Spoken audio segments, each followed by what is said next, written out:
سب سے پہلے تو ہم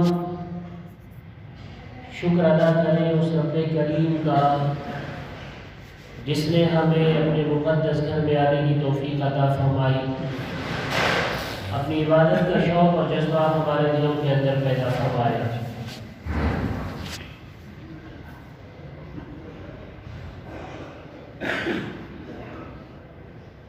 اس وقت نہ صرف ہمارے ملک کے بلکہ پوری دنیا کے جو حالات ہیں وہ انتہائی سنگین ہے، پریشان کن ہے۔ میڈیا کے ذریعے سے تمام خبریں تقریباً ہر شخص تک پہنچ رہی ہیں اور ہر شخص کو حالات کی سنگینی کا اندازہ بھی ہے، احساس بھی ہے، لیکن یہ حالات کیوں برپا ہوئے اور ان حالات میں ہمیں کیا کرنا چاہیے، کیا نہیں کرنا چاہیے، یہ شعور اور یہ بیداری بہت کم انسانوں کے اندر پائی جاتی ہے۔ ہر آدمی یہ کہتا ہوا تو نظر آئے گا کہ حالات بڑے خراب ہیں، بڑی پریشانی ہے، لیکن ان حالات میں ہمیں کیا کرنا چاہیے اور یہ حالات کیوں آئے، کیوں پیدا ہوئے، اس چیز پر غور کرنے کے لیے کسی کے پاس وقت ہی نہیں ہے۔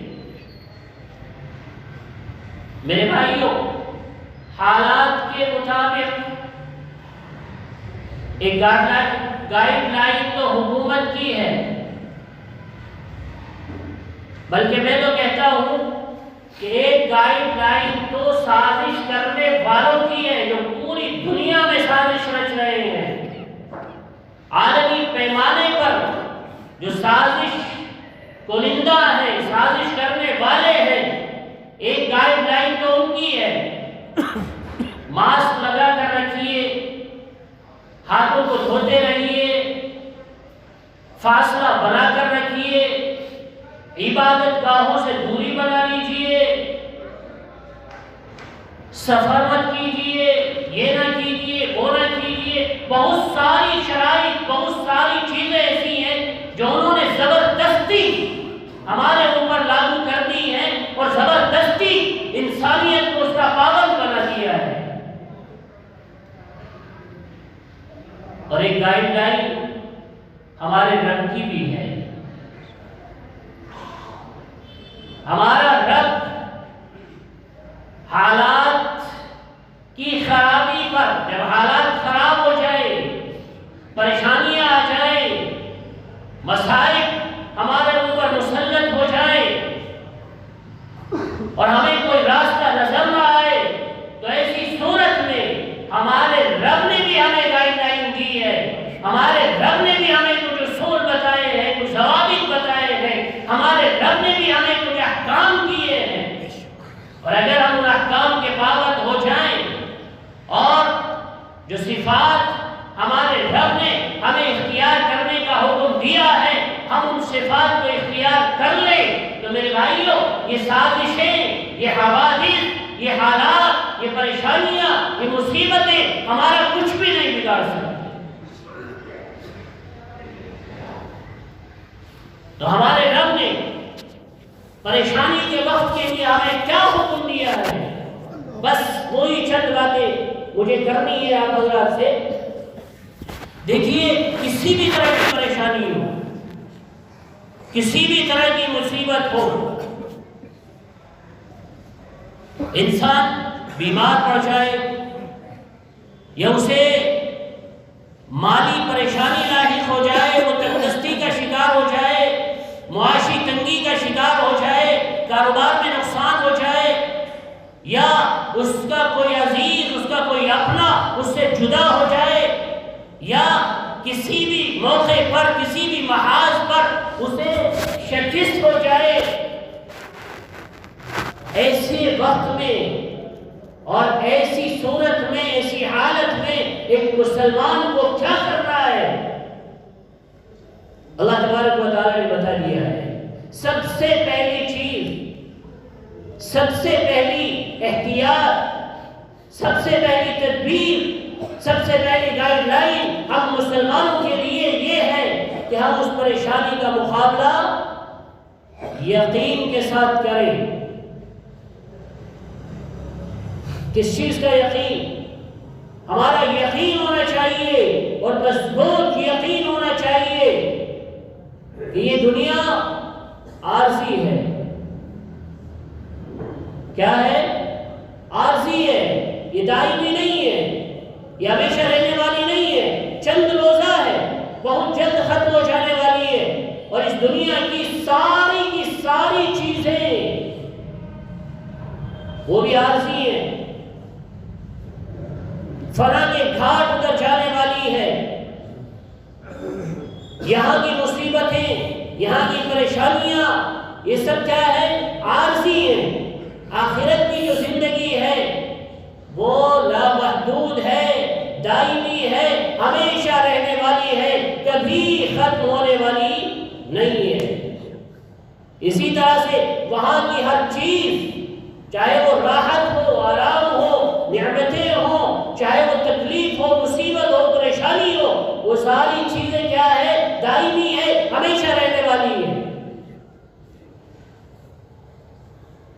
دنیا عارضی، دنیا کی ساری چیزیں عارضی، دنیا کی مصیبتیں بھی عارضی، آخرت دائمی، وہاں کی ہر چیز دائمی۔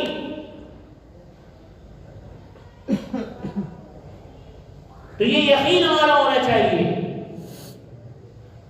کوئی مصیبت آ جاتی ہے، کوئی پریشانی آ جاتی ہے تو ہم گھبرا جاتے ہیں کہ اب تو بس اسی پریشانی میں رہنا پڑے گا، اسی مصیبت میں رہنا پڑے گا، یہ مصیبت ختم نہیں ہوگی۔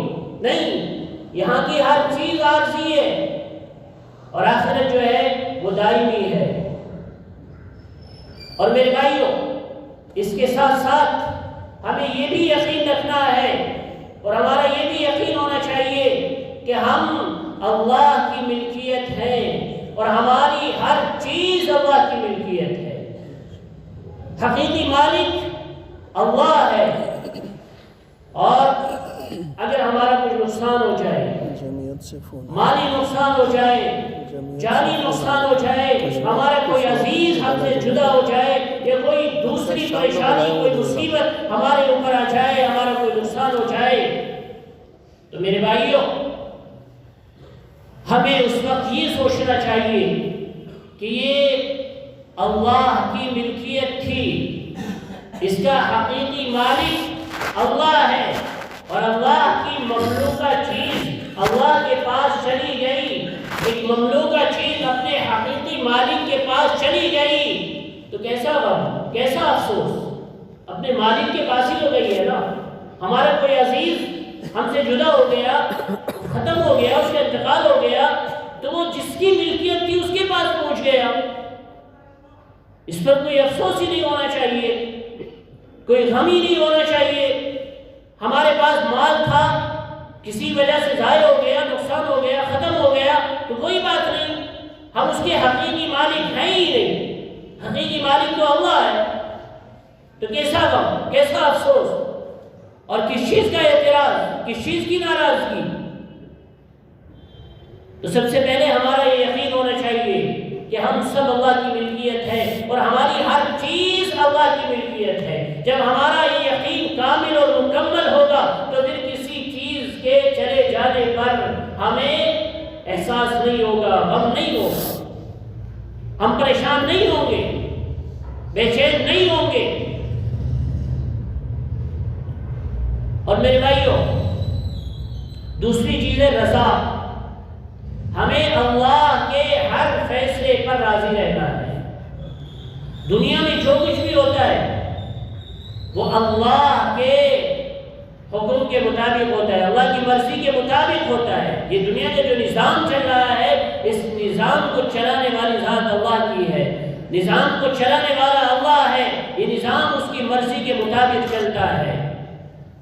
ہماری مرضی سے نہیں چلتا ہے، ہماری چاہت کے مطابق نہیں چلتا ہے۔ یہ دنیا کا کوئی کتنا بھی بڑا انسان ہو، کتنا بھی بڑا حاکم ہو، سائنسداں ہو، کچھ بھی ہو، اس دنیا میں اس کی چاہت کے مطابق کچھ بھی نہیں ہو سکتا ہے۔ کیوں؟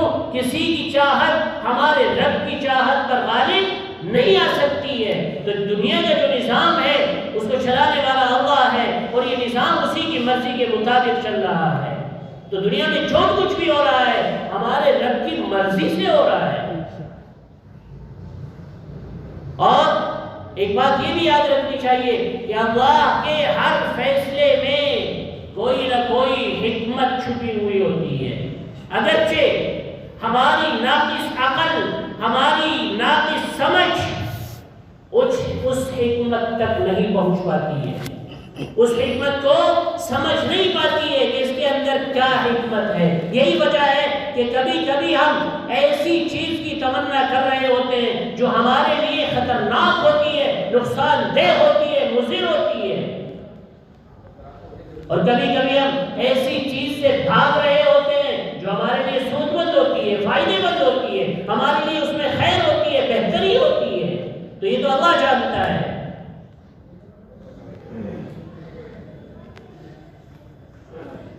اللہ تبارک و تعالیٰ قرآن کریم کے اندر ارشاد فرماتا ہے عَسَىٰ أَن تَكْرَهُوا شَيْئًا وَهُوَ خَيْرٌ لَكُمْ وَعَسَىٰ أَن تُحِبُّوا شَيْئًا وَهُوَ شَرٌّ لَكُمْ۔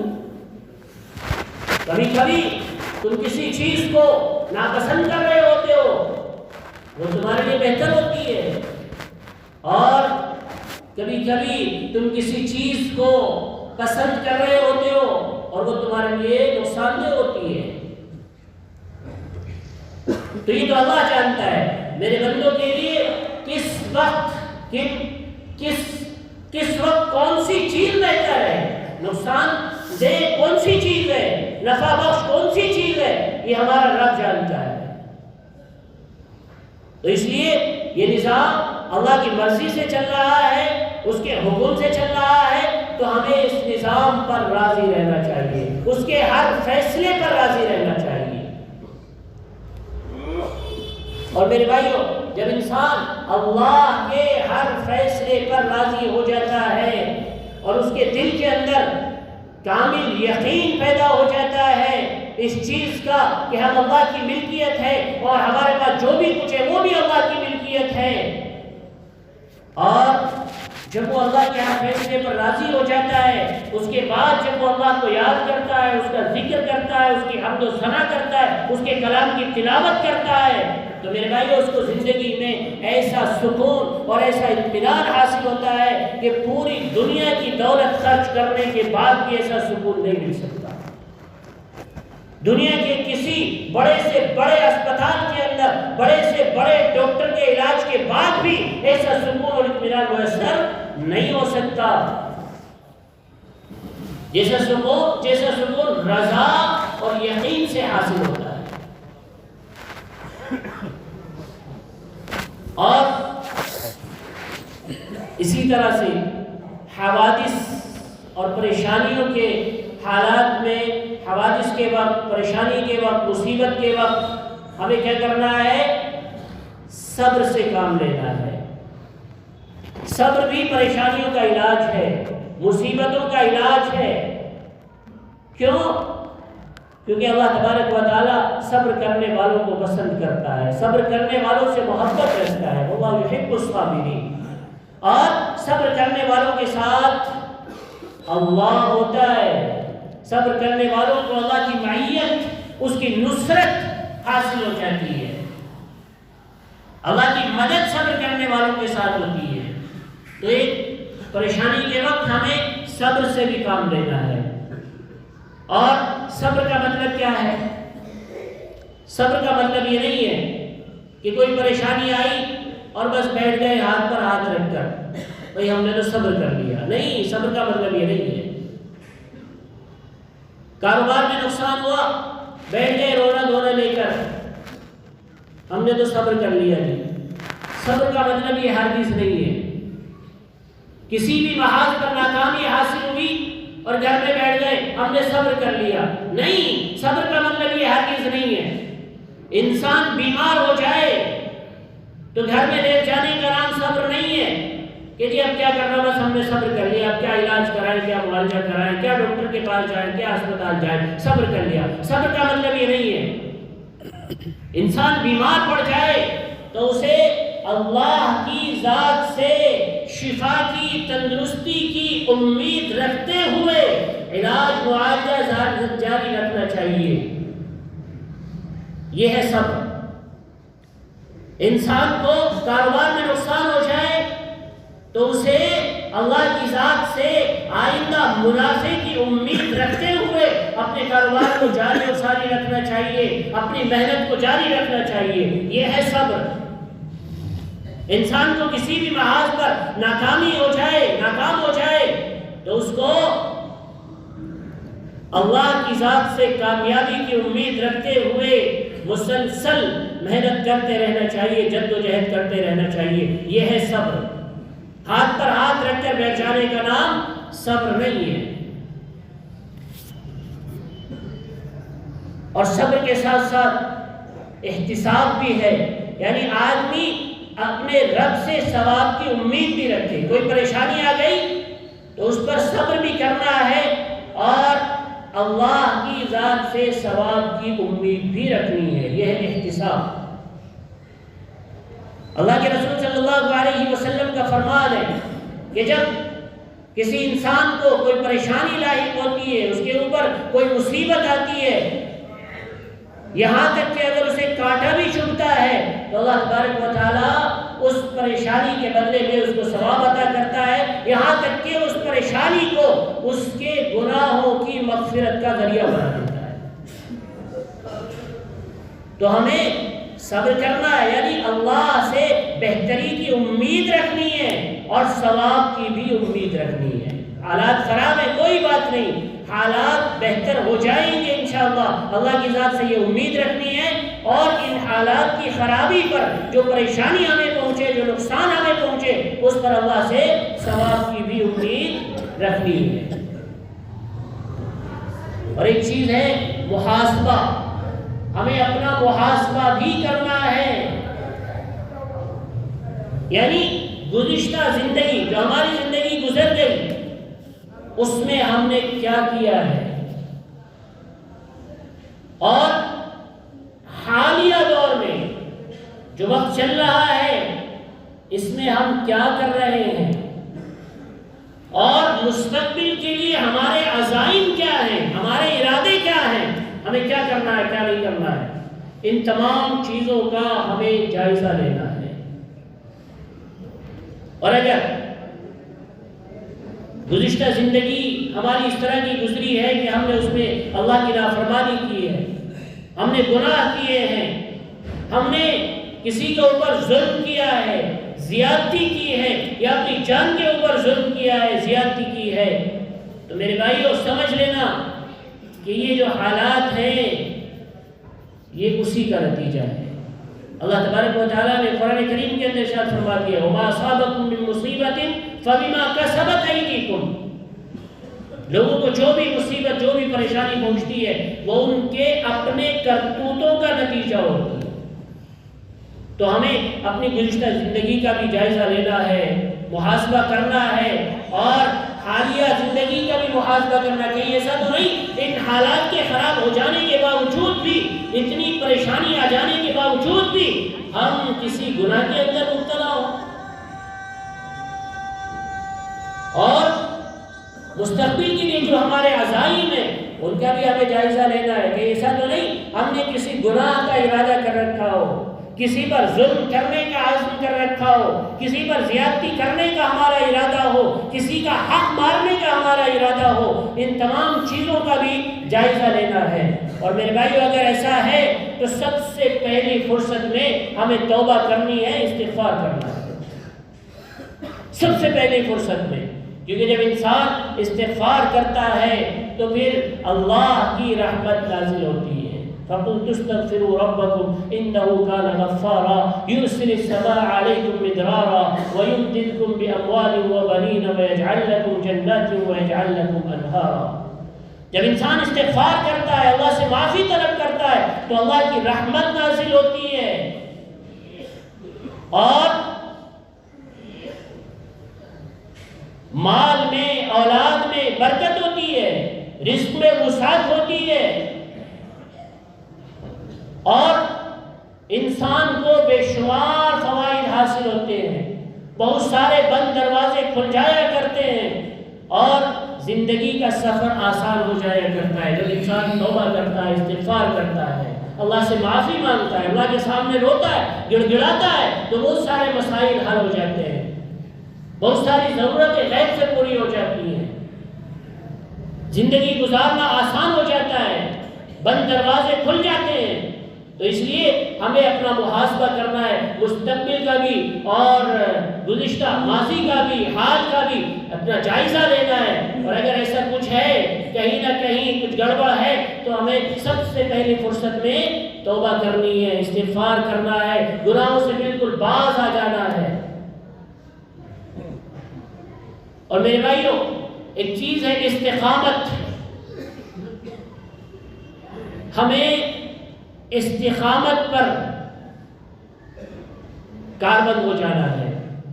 استقامت مستقل مزاجی کے ساتھ ہمیں شریعت پر عمل کرنا ہے، اللہ کے احکام پر عمل کرنا ہے، پابندی کے ساتھ اللہ کے احکام پر عمل کرنا ہے، کیونکہ جب انسان استقامت کے ساتھ زندگی گزارتا ہے، استقامت کے ساتھ عمل کرتا ہے، تو پھر اس پر بھی اللہ کی رحمتوں کا نزول ہوتا ہے، فرشتے اس پر نازل ہوتے ہیں، اسے جنت کی بشارتیں سناتے ہیں اور اسے ہر قسم کے رنج و غم سے، ہر قسم کی دہشت سے، خوف سے دور رہنے کی ترغیب کرتے ہیں۔ اور میرے بھائیوں، ایک چیز ہے تقوی۔ یہ تمام وہ چیزیں میں بیان کر رہا ہوں جو ان حالات میں ہمارے لیے ضروری ہیں، جن کا اختیار کرنا ہمارے لیے ضروری ہے۔ ایک چیز ہے تقوی۔ تقوی دنیا میں بھی اور آخرت میں بھی کامیابی اور کامرانی کی کلید ہے، کنجی ہے، بنیاد ہے۔ بغیر تقوی کے انسان نہ دنیا میں کامیابی حاصل کر سکتا ہے، نہ آخرت میں کامیابی حاصل کر سکتا ہے۔ تو تقوی بہت ضروری ہے، یعنی اللہ کا خوف، اللہ کے خوف کے ساتھ زندگی گزارنی ہے۔ اور جب انسان کے اندر تقوی پیدا ہو جاتا ہے، اللہ کا خوف پیدا ہو جاتا ہے، اور وہ اللہ کے خوف کی وجہ سے اللہ کے احکام کو پورا کرنا شروع کر دیتا ہے، اللہ کے خوف کی وجہ سے اللہ کی نافرمانی سے رکنا شروع کر دیتا ہے، تو میرے بھائیوں پھر غیب سے اس کی ضروریات کو پورا کیا جاتا ہے۔ چنانچہ سب سے پہلے میں نے قرآن کریم کی جو آیت پڑھی تھی، اس میں اللہ تبارک و تعالیٰ فرماتا ہے وَمَن يَتَّقِ اللَّهَ يَجْعَل لَّهُ مَخْرَجًا، جو تقوی اختیار کرے گا، جو تقوی والی زندگی گزارے گا، اللہ سے ڈر کر زندگی گزارے گا، اللہ سے ڈر کر اللہ کے احکام کو پورا کرے گا، فرائض کو پورا کرے گا، اللہ سے ڈر کر گناہوں کو چھوڑ دے گا، نافرمانیوں کو چھوڑ دے گا، تو کیا ہوگا؟ يَجْعَل لَّهُ مَخْرَجًا، اس کے لیے میں ہر تنگی سے نکلنے کا، ہر پریشانی سے نکلنے کا کوئی نہ کوئی راستہ ضرور نکال دوں گا۔ یہ اللہ فرما رہا ہے وَمَن يَتَّقِ اللَّهَ يَجْعَل لَّهُ مَخْرَجًا وَيَرْزُقْهُ مِنْ حَيْثُ لَا يَحْتَسِبُ، اور ہماری سب سے بڑی کمزوری رزق۔ اللہ فرما رہے ہیں جب تقوی اختیار کر لو گے تو پھر تمہیں ایسی جگہ سے رزق عطا کروں گا جو تمہارے بہن و گمان میں بھی نہیں ہوگا۔ کہاں سے آ رہا ہے، کتنا آ رہا ہے، کوئی اندازہ ہی نہیں ہے، لیکن اس کے لیے شرط کیا ہے؟ تقوی، خدا کا خوف، خدا کے خوف والی زندگی۔ وَيَرْزُقْهُ مِنْ حَيْثُ لَا يَحْتَسِبُ، پھر میں تمہیں ایسی جگہ سے رزق عطا کروں گا کہ جو تمہارے بہن و گمان میں بھی نہیں ہوگا۔ تو میرے بھائیوں، حالات سنگین ہیں، حالات خطرناک ہیں، حالات خراب ہیں، حالات بہتر نہیں ہیں، یہ ہر انسان جان رہا ہے، بچہ جانتا ہے کہ حالات اس وقت پوری دنیا کے اچھے نہیں ہیں، لیکن ان حالات میں ہمیں کیا کرنا ہے، وہ چند چیزیں میں نے آپ حضرات کو بتائی ہیں۔ یقین، رضا، صبر،